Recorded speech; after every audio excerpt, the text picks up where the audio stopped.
Waziri Mkuu wa Hispania Pedro Sanchez amejibu vitisho vya Rais wa Marekani Donald Trump vya kukata uhusiano wa kibiashara kati ya Hispania na Marekani kutokana na msimamo wa Madrid kuhusu mashambulio ya kijeshi dhidi ya Iran. Katika hotuba ya moja kwa moja ya runinga iliyotolewa asubuhi ya Jumatano, Sanchez alisisitiza kwamba Hispania inachukua msimamo wa amani na upinzani kwa operesheni za kijeshi zisizo halali zikilenga kuzuia mzozo mkubwa wa kimataifa.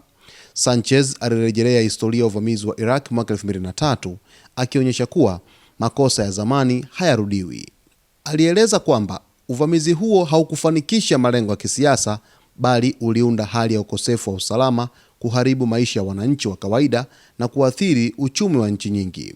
Mashambulio yoyote ya kijeshi sasa yanaweza kuwa na athari za kiuchumi kwa mamilioni ya wananchi wa kawaida, na serikali yetu inazingatia hatua mbalimbali ili kupunguza madhara hayo, alisema Sanchez.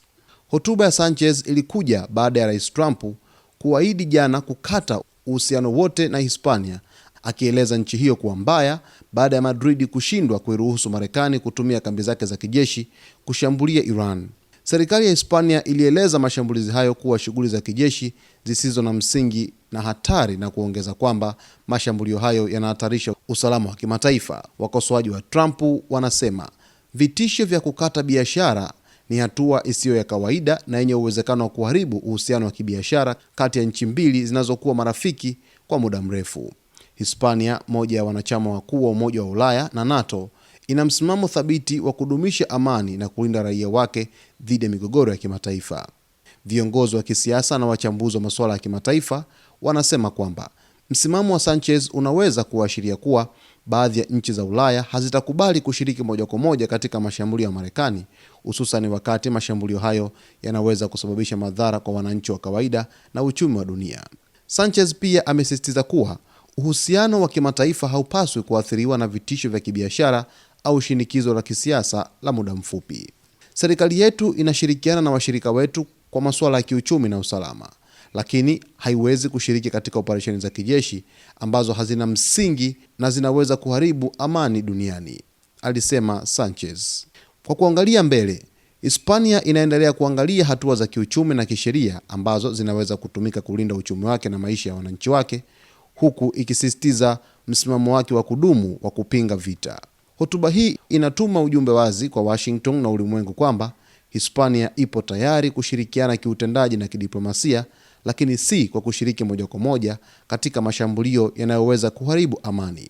Baada ya jana Rais wa Marekani Donald Trump kueleza kwamba Marekani imekata mahusiano rasmi na nchi ya Hispania baada ya kuikatalia kuweza kutumia kambi zake za kijeshi ili kuweza kufanya mashambulizi nchini Iran. Na mara ya kwanza kabisa nchi ya Uingereza ilikuwa ni nchi ya kwanza kuweza kukataa kushirikiana na Marekani katika vita hivyo, lakini Ujerumani pia naye akaomba kushiriki, lakini akawa anasuasua.